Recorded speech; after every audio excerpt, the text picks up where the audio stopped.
This week, summer is here. Kids are home from school. People are planning vacations. One stars are moving around. One star guests are moving around. Rip and I are here as usual every single week. Tons of laughs, NBA draft.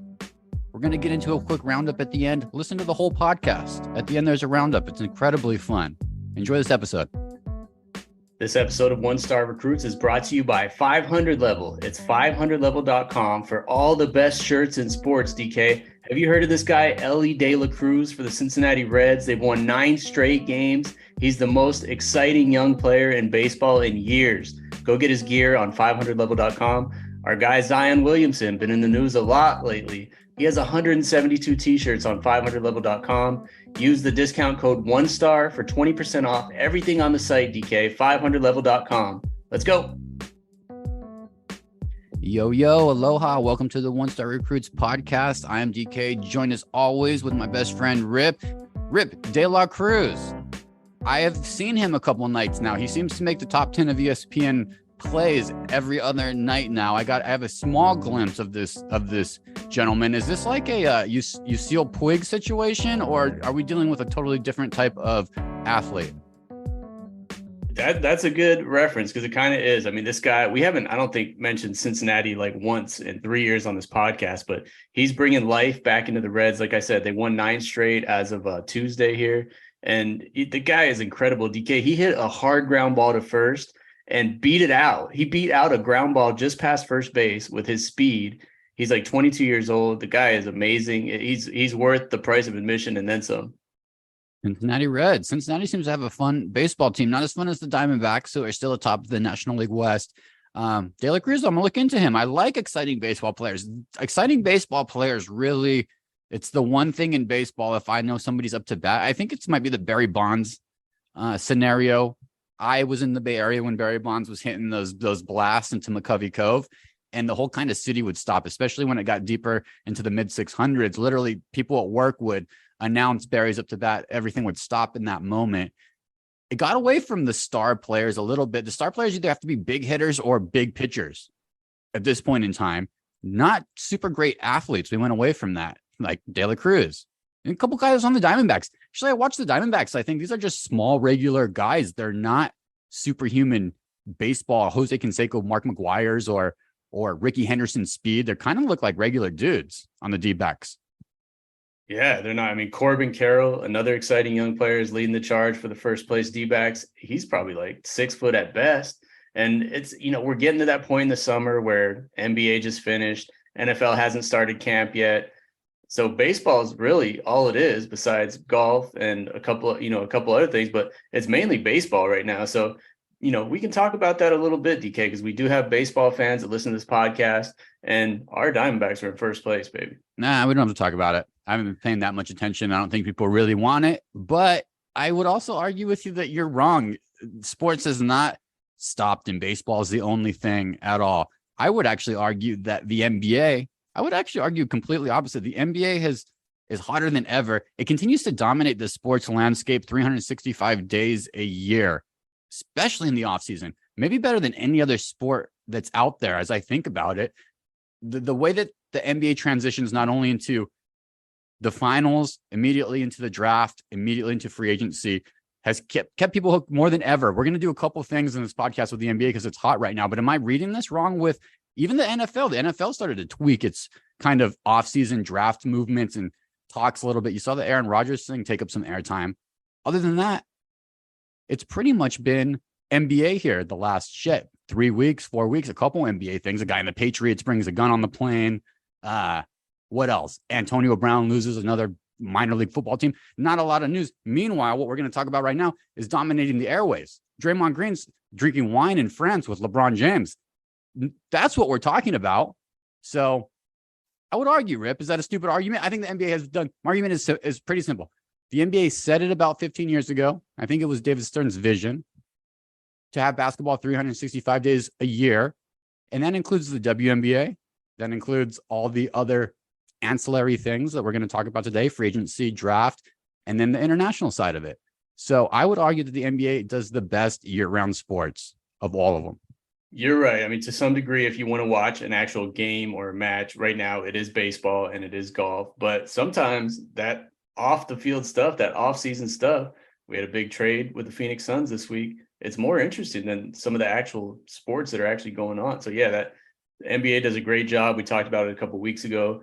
Finals, draft, free agency, boom, boom, boom, right in a row. It's like fireworks on the 4th of July. Fireworks, winners, stupid teams. You talk about it. Stupid team this week. Everybody thinks the Wizards. The Wizards traded Bradley Beal, mother. The Washington Wizards traded a gentleman named Bradley Beal, who is the only man in the NBA, the only single guy out there who has what we call a no trade clause. So he can decide where he wants to go and where he's going to get traded from, which stifled almost any good movement. This is a guy who's making way too much money just to be moved around easily. Well, Matt Ishbia continues on a spending spree, which we see a lot of new owners do. I think this is totally normal. I don't think it's the best move. I do appreciate patience and learning. Owners usually jump in this quick. It's a sink or swim situation. We'll see. But Bradley Beal is now a Phoenix Sun. Essentially, we traded Chris Paul, in essence, and some second-round picks to the Washington Wizards, who we'll talk about them, but God knows what the hell they're doing, Rip. Why were they not doing all this stuff a year ago to try to get Victor Wembanyama? What the hell are they doing it now for? The dumbest situation from what I can tell. And my guy, Sammy Gelfand, just started working there. I know they got a great GM they brought over from the Clippers. Maybe they're trying to completely rebuild this thing. We'll talk about it a little bit, but from a Sun standpoint, Rip, Beal, Kevin Durant, Devin Booker. Couple free agents, couple unrestricted free agents. We'll talk about those later. But just those three guys are the Phoenix Suns, the team to win out of the West, right behind the Denver Nuggets next year. They're definitely up there, but look, it's an interesting trio, but nothing is going to go well if you don't have depth. Like the Nuggets proved it. You need those Bruce Browns, you need those Christian Browns, those guys off the bench that are, can sometimes score 20 or play good defense and, spell the starters for a few minutes here and there. Right now, the Suns don't have that. I mean, we saw in the playoffs, we're relying on guys that just can't get it done. So unless they sign those effective role players, those bench players, they're just going to end up where they were last year. I mean, I like Brad Beal. Some say he's on the decline. He's almost 30, whatever, but he's still a really good scorer. He's ball dominant, just like Booker, just like KD. But you need a facilitator for sure, number one, and you need some bench players and role players if this team is going to go anywhere, DK. Yeah. A couple names you might see on the bench just so Suns fans don't lose their minds off the bat. I mean, Bismack Biyombo, I think he's a restricted free agent, so he's getting older. He's been on the podcast here with the One Stars before. We love him. Who else? Jack Landale could be on the cheap. Stick around. Rip, you got Ish Wainwright, Torrey Craig. I mean, we got guys that are Ish is solid, cheap. Solid how about like Damian Lee, Josh Okogie? Are those guys who you can trust in a playoff round, or these are just kind of guys? I mean, we've seen Damian Lee with the Warriors do it. I mean, there's Terrence Ross. Maybe he hits that mature level. Maybe he hits that Sean Livingston, Jeff Green level of his career. I mean, it's not completely terrible. God, I think of Darius Baisley. Maybe he grows up. It's pretty bad, but it's not completely terrible. Yeah, we definitely need an upgrade in that area, those bench players, role players. And it's just some of the stuff Ishbia is doing is a little weird. We had the thing with Jokic in a playoff game where he held onto the ball. We got all these big trades, like he's just going for broke nonstop, like over and over. And then we got this weird Isaiah Thomas thing. Like he's not acknowledging that Isaiah Thomas is involved in this decision-making, but everybody knows it. It's like the best kept secret out there. And Chris Paul just said it the other day. He said Isaiah wanted to go in a different direction. It kind of turned people's heads because like Isaiah's not on the payroll. It's James Jones. So it's just these weird underlying things that are going on since Ishbia took over that are a little uncomfortable. It gives me a weird feelings, but I wish them all the best. I'm looking forward to seeing how these guys mesh, and hopefully we can get some bench players in there.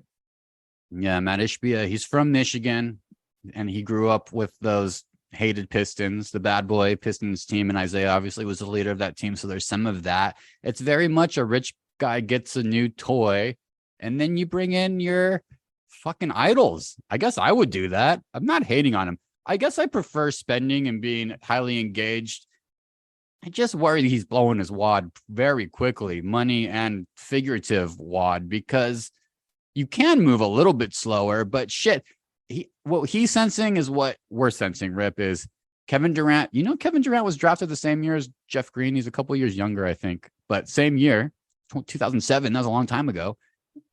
I think we're feeling a little bit of that, and it's the rush. So we're going to get to the playoffs next year. Mark the tape. We'll be talking team basketball versus stars, unless this Phoenix thing can come together wonderfully. The first text I got is who's running the point. It's pretty clear to me Devin Booker runs the point. You got to bring in a guy like Cameron Payne, who, God, I hope he gets better this offseason. That's the biggest concern. How do you move the ball around on this team? You got a better answer than I do for that, Rip? And then we'll move on. I don't have a specific person, but I do think we need someone at point who doesn't care about scoring, just, wants to get 10, 11 assists a game, like an old Jason Kidd, before he started scoring points and shooting threes. But those guys don't grow on trees. They're hard to find an effective one, but someone's out there. So hopefully we can land that person. Maybe an international guy. You can find, my mind thinks back to that JJ Barea that came in with the Dallas and shocked the world, in that playoff series. Something like that possibly maybe could be an idea to look into, but they're not going to have a lot of money to spend on. So they're going to have to get creative. So that's that. How about CP? And we'll move on from this, Rep, because as a Phoenix Suns fan, I'm going to give the whole situation right now a B for entertainment value, and I'll take Bradley Beal over Chris Paul. It's not my money. Am I concerned about the bench? Yes. For entertainment value and fun, shit, I'm gonna give it a B. What do you grade this trade? And CP, good riddance, or that was fun? One thing about Chris Paul, Rip, before you do whatever you're doing, you're probably going to murder the guy. You cannot deny that any team that Chris Paul has gone to his entire career, that team has not gotten better. So we'll give the man that. Oh, yeah. I mean, one of the best point guards of all time, top 10 for sure. But it's that same thing, DK, like you said. He's taken teams to the playoffs. He's turned teams around, but he just can't get over that hump. He can't get over the injury bug at critical times. It's just really been the story of his career. Great player. He just can't put it all together when it counts and take a team to the championship. So, best of luck to him. Seems like a super good dude, but I'm super happy to get rid of him. I never wanted this third year or fourth year of his contract, so I'm glad we got out of it. Looking forward to seeing how Bradley Beal mixes in there. All right. What's the grade? A-.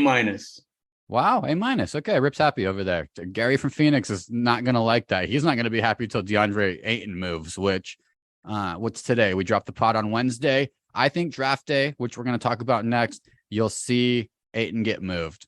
My gut tells me we'll go take on that Zion Williams situation, depending on his health. And mentally, I mean, mental health and physical. I had so many questions, but I do it right now to move Ayton. I'm sure Gary and Phoenix would agree with me, Rip. We'll stay tuned. Suns are interesting. Suns are exciting. They're going to be fun. The draft's coming up. I think there's going to be some more movement for that team to get into a position to be successful. Draft, baby. It's this week. It's the best draft, in my opinion. I'm giving the NBA a lot of fucking kudos this week. Holy shit. It's tomorrow. It's tomorrow, the 22nd. It's tomorrow. So it's a great, I talked last week about my connection to the draft, why I love it so much. I mentioned it earlier in the podcast. You see the NFL stepping their game up for the draft a little bit. Scale of 1 to 5 stars. How excited are you just for the draft, Rip? It's 5 stars this year, and it's mostly because we had some draftees on this podcast. We had the Thompson twins early. We had them 5-6 months ago. Everybody's going to know their name. They could become the first set of brothers drafted in the top 10, I believe, in any sport. So that's going to happen. We're going to predict the draft here. I even got a little surprise for you. I have them both going top 5, DK. So I'm excited about that. Even we had Pete Nance on a few weeks ago from North Carolina. He's probably not going to get drafted, but I'm excited to see where he ends up as like a free agent or a possible G leaguer. So I'm excited for this draft, mostly because of the guys we'd interviewed on this podcast in the last 6 months. Makes sense, bro. Me too. You have that. We have a deeper connection to them, but also it's a great way to kind of get prepared and learn a little bit more about how they're going to help X team. It's a bummer none of our teams are necessarily in the draft, but it's exciting for a lot. Let's do that. What you mentioned. Let's do a quick run through. Here's what we'll do, bro. Let's do top 5 picks this draft, how we see them landing. We all believe that Victor Wembanyama is going first. Agree, Rip? Oh yeah. I mean, that's as solid as a lock. I think lock it in. So he's going first. He's going to the San Antonio Spurs. Mom, in case you need an update on this gentleman one more time, he's 7'4", some say 7'5". He's about 230 pounds. He's amazing. He's going to be the biggest basketball player who has the most diverse skill set that we've ever seen in basketball, if he is what he thinks he is. So good times there. Second pick, Rip, pass it to you. I got Scoot Henderson going to Charlotte. I think he fit well down there. Jordan just sold, his majority stake, but he still has some input down there. I think Scoot's the guy down there. I agree. A lot of reports have the guy from Alabama going to Brandon Miller, going to Charlotte to kind of team up that bigger body type point guard, that second ball handler that the Hornets need. But I agree. Scoot Henderson's going to go to the Hornets. I think he's the best pro there, with Michael Jordan getting out, with LaMelo Ball being the star player, and with Miles Bridges coming back. They're going to need an adult in the room. And I think as young as he is, he's the oldest soul. So Scoot Henderson, number 2 to the Hornets. Number 3, Blazers. I got a trade in here, DK. I just saw a rumor this morning, and it made a lot of sense to me. I think Portland trades number 3 and probably a young player like a Shaedon Sharpe or a Nasir Little.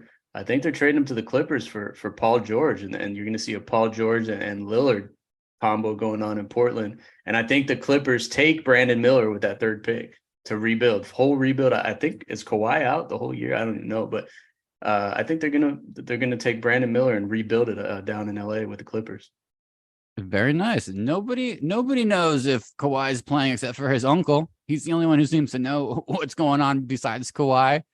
Rip's got a trade in there. Okay, so you think I can actually see Paul George, PG, with the with that Blazers uni? That could be a good place for him just to clear his head. It must be hard going to your hometown with all the pressure on that Clippers team.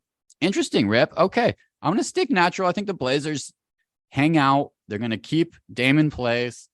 I think we go ahead and we move forward with Brandon Miller, gentleman from Alabama. I think he might be a little bit of stability. The same reason that you can kind of bring in a Jordan Love for an Aaron Rodgers. You bring in a guy who's a small forward. Although they got a lot of really good small forwards, Rip. Shit, you might be right. They might be moving some bodies. I think they pick Brandon Miller. They might move him. Okay, my final take. You got to shake things up. You got a boring draft going so far. I know. I just don't see I don't see the Blazers getting too crazy. I think Lillard stays there. I think they're too committed to the man. And with that said, he's not going to lose a lot of his homies. We'll see. That's what I'm saying, though. Lillard is getting a little older, so his window's closing. So you got to get a guy like PG up there and try it out. PG, Simons, and Damian Lillard. That's your super team up in Portland with some role players. Give it a shot, man. I'd get tickets to that. That could be a team that I'd go get a mini plan for if I lived in Portland. Yeah, Brandon Miller's so boring. He's compared to, I think, Rudy Gay, maybe a guy like Danny Granger, but he's safe. There's always a safe guy in the top 5 that ends up being out of the league in 3 years or moving around and then figuring out like a Malik Monk 8 years later. Whatever. Enough on the Blazers. We'll see. The Blazers can do a lot of stuff here. I think they're going to stay true with Damian Lillard and their core. I like Rip adding in a Paul George piece. They need to find that guy. Guess what? The Phoenix Suns and DeAndre Ayton could be a situation for Portland too. They want to start moving some of those younger wings around before they get those super big contracts. Food for thought, Rip. Number 4, Rockets. I'm gonna do 4 and 5. I'm gonna knock them out because this is another surprise that I got up my sleeve. Is I got our guys, the Thompson twins, going 4 and 5. You can interchange them, but I think with 5 with Monty Williams, either one of those Thompson twins is a Monty Williams guy. He's a wing who plays defense. His offensive game can evolve. And you sent me, I think, as Amen Thompson had an awesome workout with the Rockets. So if that's true, either way, I think that flip-flop 4 and 5, Houston Rockets, Detroit Pistons, they take one of the Thompson twins. Both those guys are off the board, not only in the top 10, but the top 5, DK. Let's go. Shit. I love it, man. I love Amen Thompson to the Rockets at 4. He's kind of like a Sean Livingston with better passer and a better athlete. I think before maybe Livingston got hurt. Pair him with Jalen Green, possibly James Harden.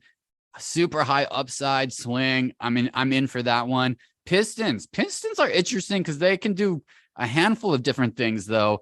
Monty's interesting, man. Rip, I'm not even fully prepared. I think I didn't get to see him play, but I saw his team play, and I looked at him physically when he was in Maui with the Arkansas Razorbacks. I think the Wizards dig in a little bit deeper and go back to a bad boy Arizona, a physical player, kind of like he's kind of like a bouncy Josh Giddey a little bit when he starts moving, but he's not afraid to get physical on defense. Anthony Black, I think, goes to the Detroit Pistons. I could see that. I mean, 6'7". He's a wing, just like I said. Monty Williams loves wings. You got that Mikal Bridges guys, at Cam Johnson.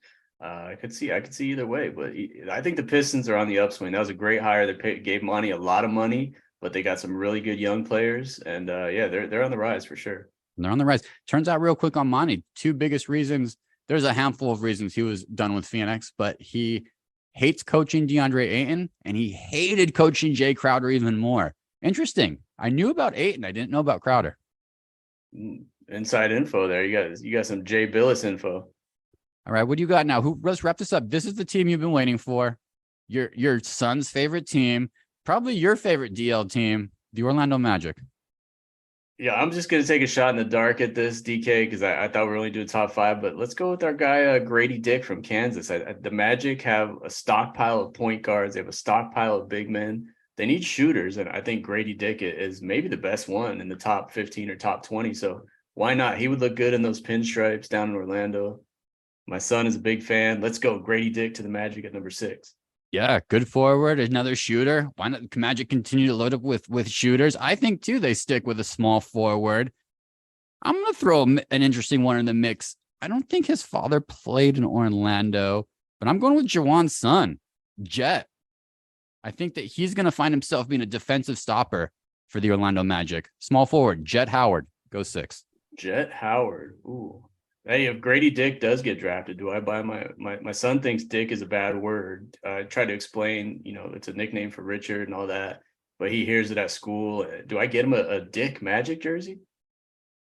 If he lands in the Magic, I don't think it's quite I think you can wear it. If he lands on a Dick team, Dick teams are pretty easy. Utah Jazz would be a Dick team, the Mavs, because you're a dick if you wear those jerseys, pretty much. You're still nice if you wear a Magic jersey in life. If you're wearing a Mavericks jersey, chances are you're probably a dick. Maybe Pelicans, maybe you're a bit of a dick. Maybe you're a bit of, you like to sip on the a tornado. What's the drink called in New Orleans everybody sips on with the ice? Hurricane. Yeah, the Hurricane. Too many hurricanes, could put a dick jersey on and think that you're okay to yell at people because you got your dick jersey on. Orlando Magic is a very nice place, man. They're establishing well-rounded basketball players who want to play the game right. I think Greg Anthony's son might be the only one holding back that thing from moving forward completely. He might be on the moving block this year too, and a piece that we'll see moved on Thursday. Lots of stuff going on, Rip. So exciting times. The NBA draft is great. I think it got a little bit diluted. Actually, breaking news, Woj was on the Russillo podcast this week saying he's not gonna break picks anymore on social media, except for the super big ones and the super big put together deals. But as far as being 5 seconds in front of Shams or whatever that game became and just ruining the draft as a whole, I stopped looking at social media for the draft. So I'm surprised Woj is out. So back to being excited. Wow, that's huge news because I get those text alerts every time Woj tweets. And yeah, I kind of liked it getting the notifications like a minute early of who they're going to draft. But that's going to be hard for him. I think he's going to have to practice some restraint and self-control by not tweeting that stuff out early. I think he said they're putting him more as a strategic speaking role on draft day duties instead of he didn't like just being in his phone like when they would show him on camera and you see his bald spot. He wanted to be more engaged in the storytelling, which is a natural flow of that job. I hope it gets old eventually, just being the guy who's able to pick the picks a little bit sooner. But there you go, Woj. He's trying to transfer that career, Rip. He's trying to move on over from a breaker of news to a news teller, to a storyteller. Hey, I respect that. Let's see if he can do it. I think it's going to take a lot of restraint. I won't believe it till I see it, but let's go tomorrow. We'll see, Woj. All right, we'll see it. I like Taylor Hendricks too. And it's going to be a fun draft. Enough. Quick hitter, Rip, on NBA free agency because it's going to be correlated with the draft. So I mentioned Draymond Green. He was spotted with LeBron. He's a completely unrestricted free agent right now. Let's do a quick hitter segment. Where do you see Draymond Green ending up? That's a tough one, but shit, he likes controversy. He likes the limelight. How about the Lakers, DK? That's what I'm saying. He's with LeBron. It makes sense. I think I've heard the Mavs, which I can see that too. Probably the best place that I've heard that hit my stomach the best was the San Antonio Spurs. Imagine that it's either a calming presence for Victor Wembanyama or it's a nightmare situation. What do you think, Draymond on the Spurs? Yeah, that was actually my first thought when you just asked me that, but I didn't say it because I feel like he's not down for a rebuild or a project like that. You know, he's 33 years old. I feel like he wants to win now. The Spurs are a couple pieces away. If they brought in one more person and Wembanyama is what he thinks he is, they have some dogs on that team. Right? It's not. This could also be it's not a swan song. He could be a miracle worker too and leave the NBA. Like imagine Draymond Green goes to the San Antonio Spurs. Let's say Victor is who he thinks he is. And let's find James Harden makes his way to San Antonio and somehow they figure it out. What a story that would be. Too long on Draymond Green, though. Let's do the other ones are so shitty. I'm going to give you a couple names. Hit me with the names that come to your head. These are terrible because not only do I look at their names, I then see the money that they're owed. Russell Westbrook. He's going to be owed $46 million, Rip, before you answer. Everything I've seen has him back with the Clippers. I mean, my Paul George scenario feels a little weird if they actually trade Paul George to keep Russell Westbrook around, but he played well for them, so I don't see where else he could go. The Wizards aren't going to take him on. I'm going Clippers. And the Clippers make the most sense. I can't see any scenario outside of a wild, maybe Miami gets a bug up their ass to come and have just these two alpha males on their squad for a final run. Maybe they thought they were missing a little bit of dog. That could be a little bit of dog to replace a Kyle Lowry, who's kind of more of a cat. I'm going to say Miami. Fuck it. Kyrie Irving. I think he stays in Dallas. I think Mark Cuban has to try a little longer with him, unless Luka has some feedback where he's like, "I'm not playing with this guy." I don't see where else he would go besides Dallas at this point. Before the Beal deal, I thought maybe that who would run the point for Phoenix, maybe Irving, but I don't want him to mess everything up. I think he stays in Dallas too. You can't lose him and turn to Luka and just say, "I'm sorry, man," and end up with who knows? I don't even know who would go to Dallas at this point in time. I don't have a good answer. Kyrie Irving, go to China for all I care, Kyrie. I think you're kind of more. You hurt a team more than you help them at this point in time. I'm going to say, head on over to a European team for a little bit. Live your life. Another guy that I hate, D'Angelo Russell. Oh man, Oklahoma City. That makes a lot of sense. He can just be him there. He was his happiest in life when he was able to have a green light in Minnesota whenever he wanted. And he was loving that. He had it for the Lakers for like 6 seconds in the playoff game before real D'Angelo came back. And we all saw Brick City, sulker, sad guy. Oklahoma City's a great pick, but they also have Josh Giddey, so it doesn't really make sense. But I have no idea. I don't know who wants that guy, to be honest. No, it's a give up town. I say he finds himself in New Orleans, another just give up town situation right now. And I feel sorry for New Orleans or Washington. Maybe Washington actually. Maybe Washington. I can see him hitting those threes and doing the thing on his arm in Washington. That makes a lot of sense. Well, let's do two more and we'll hop out of this here. I asked you about Fred VanVleet in the roundup at the end of the episodes. We do a quick little thing every time, so we'll pass on that one. I don't really care about any of these other guys. Kevin Love, possibly. Kevin Love, do we care? Would he be a good Phoenix Sun on the cheap if he bought into Kevin Durant's story of a championship? Yes. He just helped Miami get to the finals. Let's bring him on in Phoenix. I mean, he'd have to take probably that mid-level exception. It's probably all we got to offer him, which I doubt he would do, but who knows, man? I could see him in Phoenix. That would be a great pickup. Rip, go ahead and make a run at Kevin Love and his people. I saw he just had a kid, so maybe you can relate to him on the kid level. See if we get him on the podcast. We were successful with Bismack Biyombo about the similar timing. So maybe let him know that too. If he wants to come on the pod, we can talk it through. But as I stated anymore, fucking perfect stretch four in the corner for wide open threes. Get some rebounds, come off the bench, take that minimum just for that happens on championship teams. You think of the Warriors teams, you think of that Lakers teams.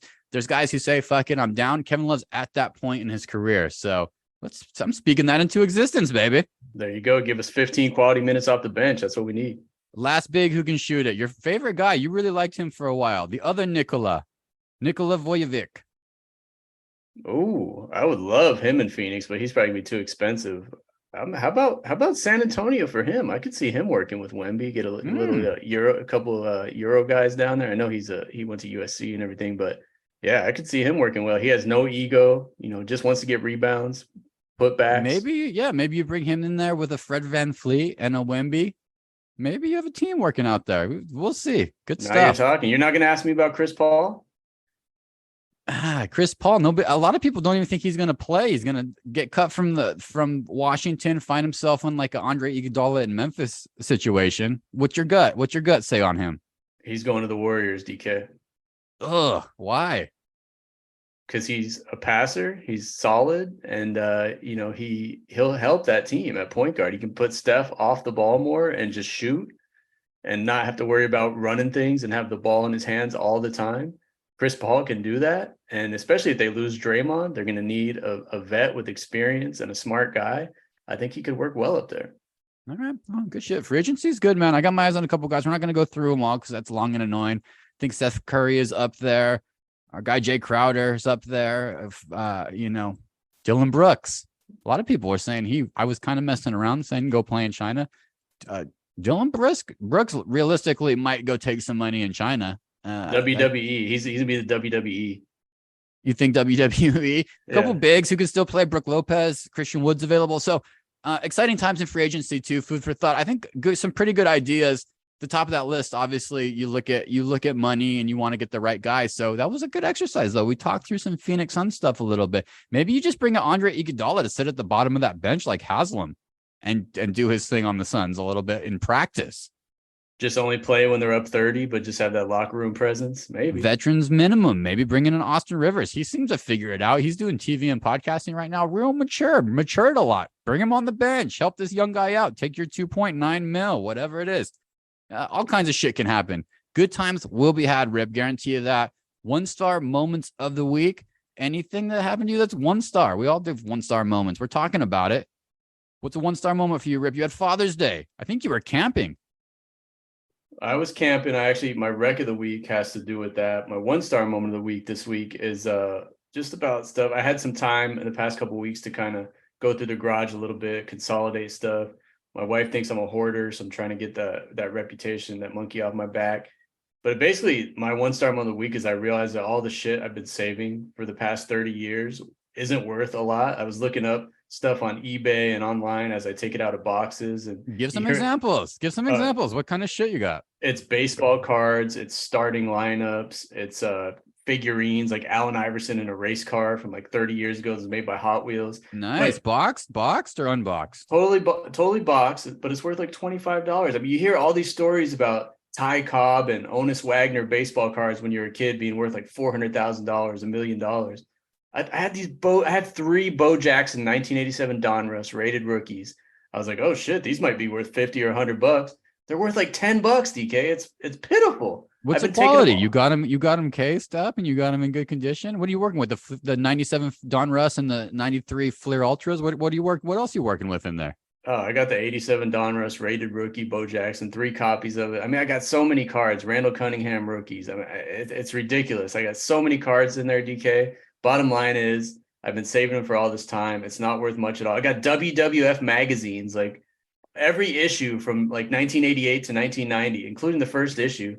Unless you have them graded and rated and, sealed up and everything, they're probably worth like $10 each. It's nothing, man. Yeah. Well, dude, you knew this too. We're talking 25 years, our lengths of our fucking friendship. These things don't become relics until your kids dig them out of a storage unit 20 years after you're dead. I guess. I mean, but that's the thing. Is it worth holding on to? You can be strategic about it. I have a feeling too. Also, you have fucking college textbooks back there. I think you save all your papers from everything. I think you probably have old shoes back there. I think there's a lot of other stuff. You can really kind of put away 20% and maybe get rid of 80%, but you got good stuff in there. You tell me a Randall Cunningham's not going to be at least worth a eighth of a Bitcoin in 2089. Is Bitcoin even going to be around in 2089 at this point? It's Rip. That's what I'm saying, Rip. Okay, you're predicted. You're a pretty good predictor. We'll see if your draft predictions play out, but you're a pretty good predictor. So I say continue the trust in the faith. I too have looked at my Uncanny X-Men collection, which is pretty significant. I look online. It's like I go to fucking Buffalo Exchange and I bring them my best pair of fucking Guess jeans and my 8 best shirts that I got at Steinmart, and they offer me $6. Steinmart. Oh my goodness. Guess what? Times have changed. It's soon enough, people are wearing baggy jeans again. If they would have bought those jeans from me, they'd be slinging them right now for fucking $108. So I guess who's wearing my Steinmart golf polos again? My Greg Norman the Shark shirts at the course, getting compliments.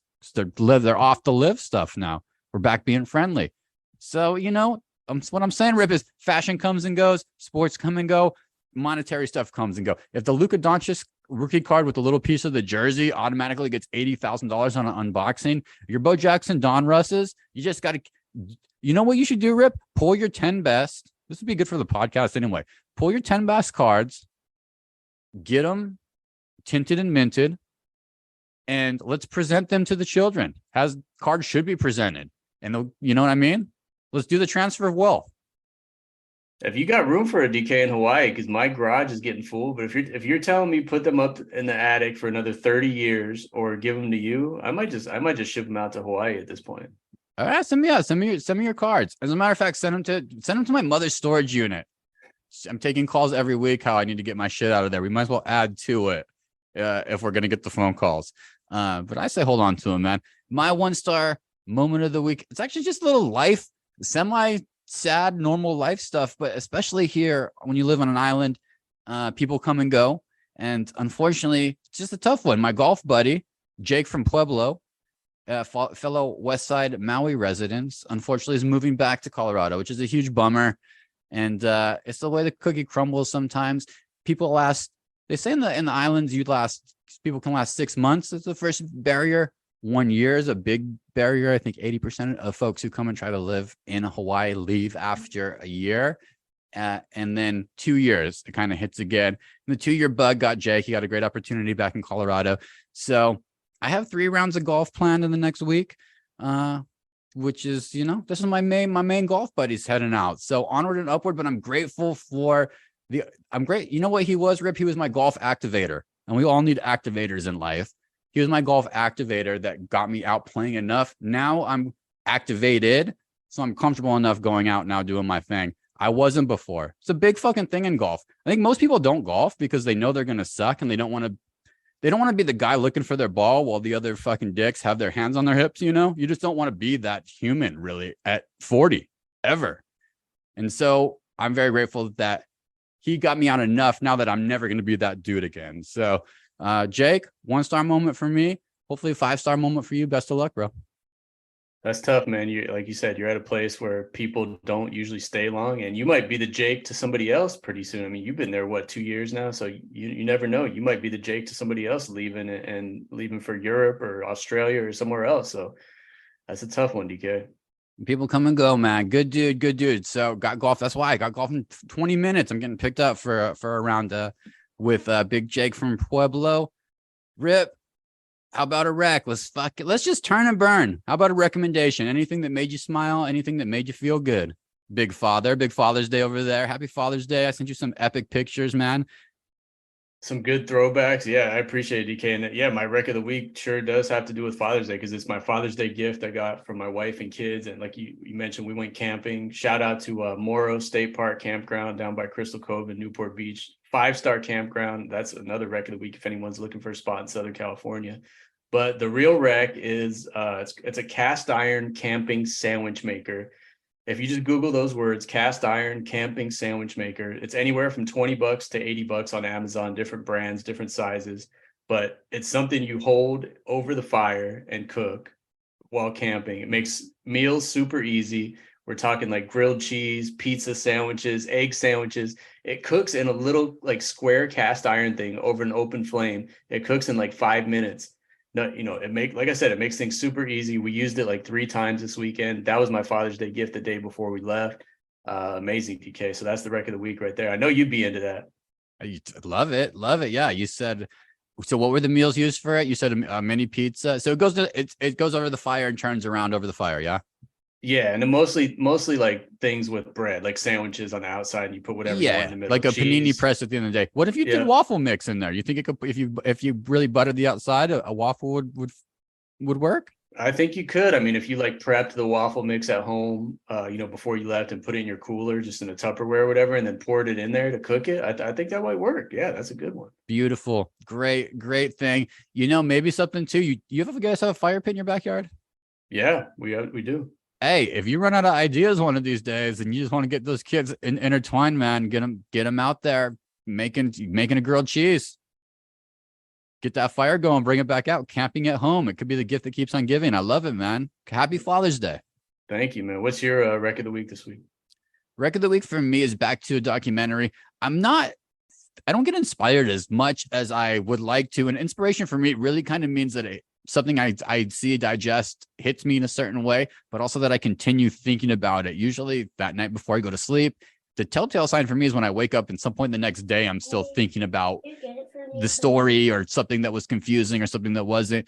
So rec of the week for me is a documentary this week. It came as a recommendation from a fellow listener, Stangan Costa Mesa, actually sent this one over. It's the Arnold Schwarzenegger documentary on Netflix. So good, Rip. Put it on your list. Don't bullshit me. It breaks it down into 3 segments of his life, which is the bodybuilder stage. Then there's this action hero stage. And then there's this politician stage. Holy shit. What a life. But if you're looking for inspiration for a little motivation, a little moto, a little life moto in general, just to get up and do stuff, definitely for workout motivation. Summer's coming. Nobody wants to be fatty, nobody wants to not feel good at the pool. This will get you to the gym. So Arnold on Netflix. What's your workout situation, Rip? I've been doing well. I actually took a run on the beach, like a 2-mile run almost 3 miles while we were camping the other day. Felt good, right, to go along that Pacific coastline. I've been running regularly. My injuries or cross my fingers are right now holding steady. So I'm doing well, DK. I'm being consistent. So that's the main thing. Oh yeah, I love it, man. I love it. I saw Arnold. I saw a headline. Maybe it came from this documentary that he has ambitions to be president. Which I don't even know. Was he born in the U.S.? I don't even know if he's eligible. But do you think he'd make a good president? I don't think he has my vote. But as far as governor, I think governor is the farthest you can go. I'm not sure. He does not have my vote for president, but I thought governor, he did some things interesting. And you'll see in the documentary, they're pretty vulnerable and candid about that stage and what he didn't know, which made him actually his strengths is what he didn't know. So worth checking out on Netflix. Arnold, check it out. Rip. Yeah, and Winston, real quick, Winston tells us he was born in Austria, so he might have to jump through some hoops to get a presidential bid someday. Yeah, I think that's a situation there. He'd come up against some stuff. Hit the music, man. All right, Rip. The Coast Guard still searching for a missing Titanic tourism vessel down 11,000 feet below sea level. People think it might have exploded. What do you think happened? Man, I read about this morning. Some really smart people, some really rich people down there. So I think they're going to do whatever it takes to find that thing. My guess is that hopefully they're still alive and they're going to make a documentary out of this, that they'll probably find it in like a week, and knowing these guys survived down there that long without planning for it. That's my guess. I hope it has a good outcome, but yeah, that's scary stuff, man. That far under the ocean, DK. Wild shit, man. The Mountain West rejects San Diego State's bid to withdraw from the conference. Rip, are conferences done in college sports? No, they're alive and well. I mean, we see USC and UCLA moving to the Big 12. I think San Diego State's nobody cares about except for the Big 12 and the SEC. All of them are trash. Hey, that's what it is now, though. It's the Wild West with NIL, with conference realignment. I think San Diego State's going to end up in the Pac-12. Not as big a deal as that used to be, a conference alignment, but I don't think they're going anywhere anytime soon. Mount Baldy, a place that I have hiked before. Pretty hard hike, very difficult hike, actually. An actor named Julian Sands. He's been missing for 2 months. They're resuming the search. Have you been to Mount Baldy? And is Julian Sands alive? I've driven by Mount Baldy, great snow cap in the winter. There's no way that guy's alive. I'm sorry to his family, to his friends, but 2 months is a long time, DK. That would be a true miracle. Pixar's Elemental looks like a bomb at the box offices. Are you taking your children to see it? Never heard of it, DK. I will not be going to that. Maybe I'll watch the trailer since you brought it up, but I've never heard of that movie. Hey, next week, we're back, listeners. We have a cool guy. I'll give you a hint. I'm going to pitch him a couple ideas about banana partnerships. Okay? Next week, we're back with a guest. Give us 5 stars on Spotify, 5 stars on Apple Podcasts. Share this with a friend. It's Rip and I. These might be terrible NBA takes, but I feel better about these NBA takes than I have in years past. And I'm very excited about the draft this Thursday. Have a wonderful week, listeners. We'll be back next week. See you next week.